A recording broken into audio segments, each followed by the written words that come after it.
कि बच्चे की रिस्पेक्ट कीजिए, बच्चे की ना रिस्पेक्ट कीजिए। आप अपने बच्चे को क्या बनाना चाहती हैं? बेटे को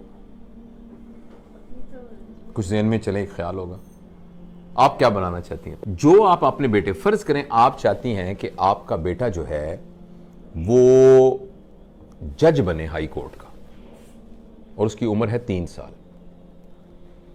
ठीक है, वो एक कुर्सी पे बैठा हुआ है और आपने कहना थी कुर्सी खाली करो, खाला आई है तुम्हारी, तो आप उसको कैसे कहेंगे उठो? लेकिन उसमें जज साहब बैठे होंगे तो उनको कैसे कहेंगे आप? रिक्वेस्ट प्लीज आप, जहमत तो होगी आपको, बुरा ना मनाइए, ये मेरी छोटी बहन आई हुई है, तो आप अगर वहां तशरीफ रख लें तो मैं आपका बड़ा शुक्रगुजार होंगी। तो मीलॉट जो आप उसको बनाना चाहते हैं ना, उसके लिए उसको तैयार करने का मतलब यह है कि उसकी वैसी इज्जत करें जो आप उसको बनाना चाहते हैं। आप उसको हाफिज़े कुरान बनाना चाहती हैं और उसको कहते हैं उठो, तुमने खाना क्यों नहीं खाया, कपड़े देखे तुम्हारे कितने गंदे हो गए, चलो चलो। उसकी वैसे इज्जत कीजिए जैसे हाफिज़े कुरान की इज्जत करनी है।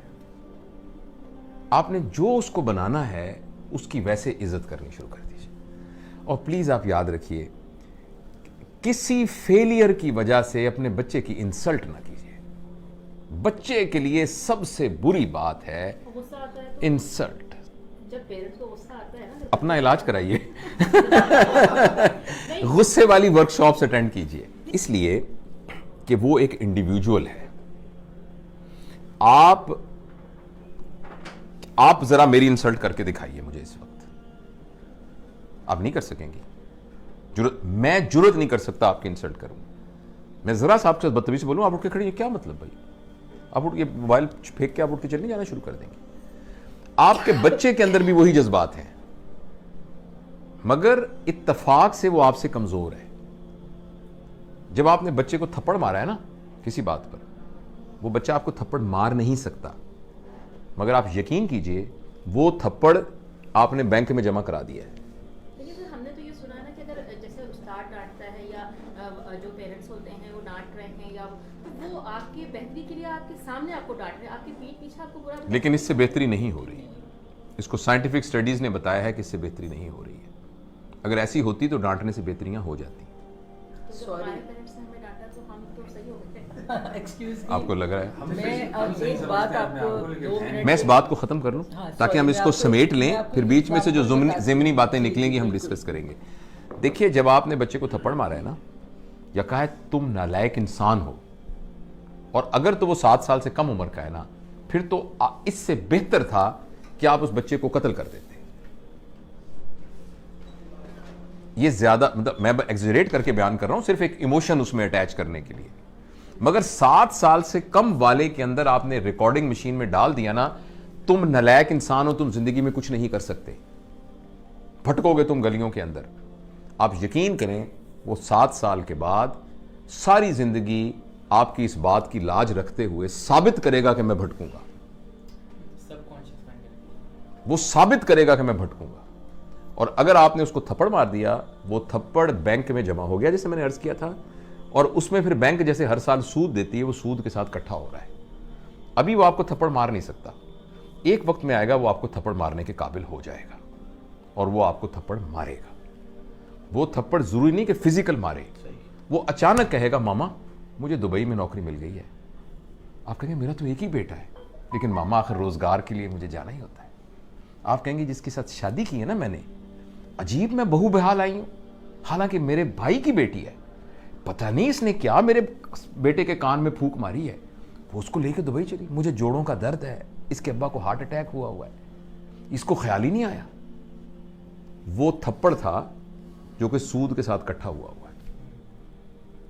और वो अब उसने आपके मुंह पे मारा है। इसलिए बच्चा अगर आपके यहां पैदा हो गया है तो वो आपका मेज या आपकी कुर्सी नहीं है, वो आपकी प्रॉपर्टी नहीं है। और कोई भी आदमी, चाहे आपका बेटा है चाहे कुछ भी है, वो इंसल्ट बर्दाश्त नहीं कर सकता।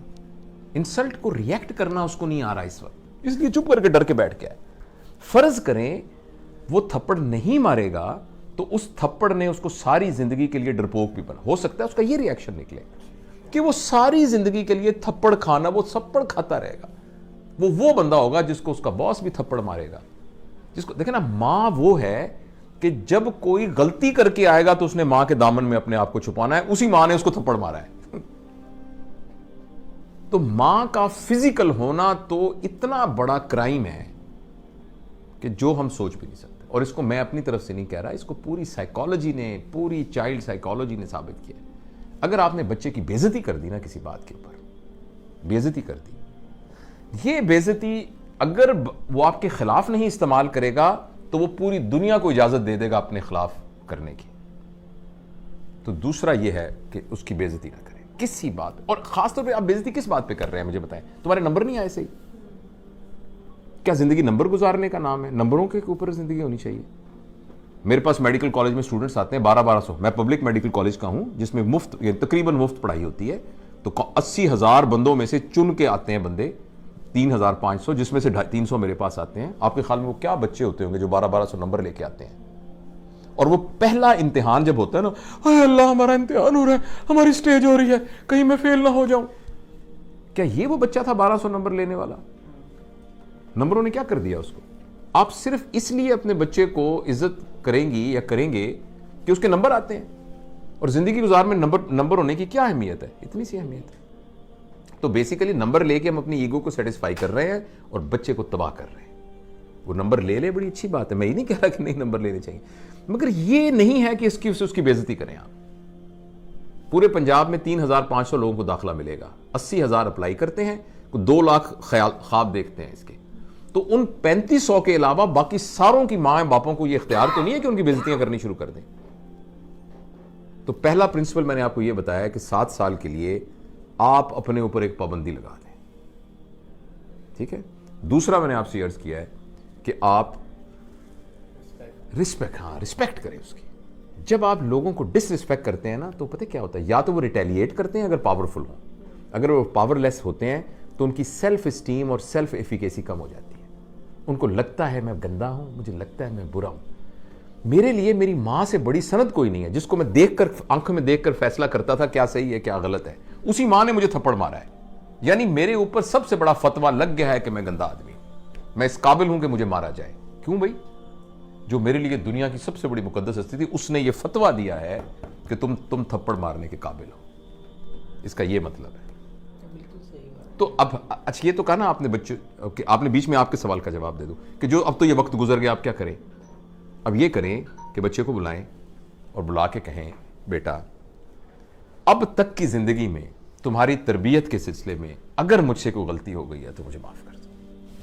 वो कहेगा मामा आप क्या कर रही हैं, क्योंकि वो सब कुछ उसके सबकॉन्शियस में। उसका नहीं बेटा, मेरा ये फर्ज है कि मैं तुमसे कहूं, मैंने कोशिश नहीं की, मैंने जान के कुछ नहीं किया, मैं तुमसे बहुत प्यार करती हूं, तुम मेरे दिल के टुकड़े हो, लेकिन फिर भी मैं समझती हूं कि तुम्हारे कॉन्शियस में, सब कॉन्शियस में किसी जगह कर तुम्हें ख्याल हो कि मां ने मुझे, मैं बेटा माफी मांगती हूं, प्लीज मुझे माफ कर दो, और मैं तुम पर इतबार करती हूं, मैं तुमसे बहुत मोहब्बत करती हूं, और आइंदा तुम्हें मैं बिल्कुल नहीं कहूंगी, लेकिन तुम सिर्फ एक वादा करो, जो तुम्हारे दिल में हो मुझे बता दिया करो, लेकिन मैं तुमसे वादा करता या करती हूं कि मैं तुम्हारे आइंदा इंसल्ट नहीं करूंगा। हाँ, मुझे कुछ अच्छा ना लगा, मैं तुम्हारे साथ शेयर करूंगी, मैं तुम्हारे साथ आर्गू करूंगी, मैं तुम्हें समझाने, लेकिन मैं तुम्हारी बेइज्जती नहीं करूंगी आइंदा, प्लीज।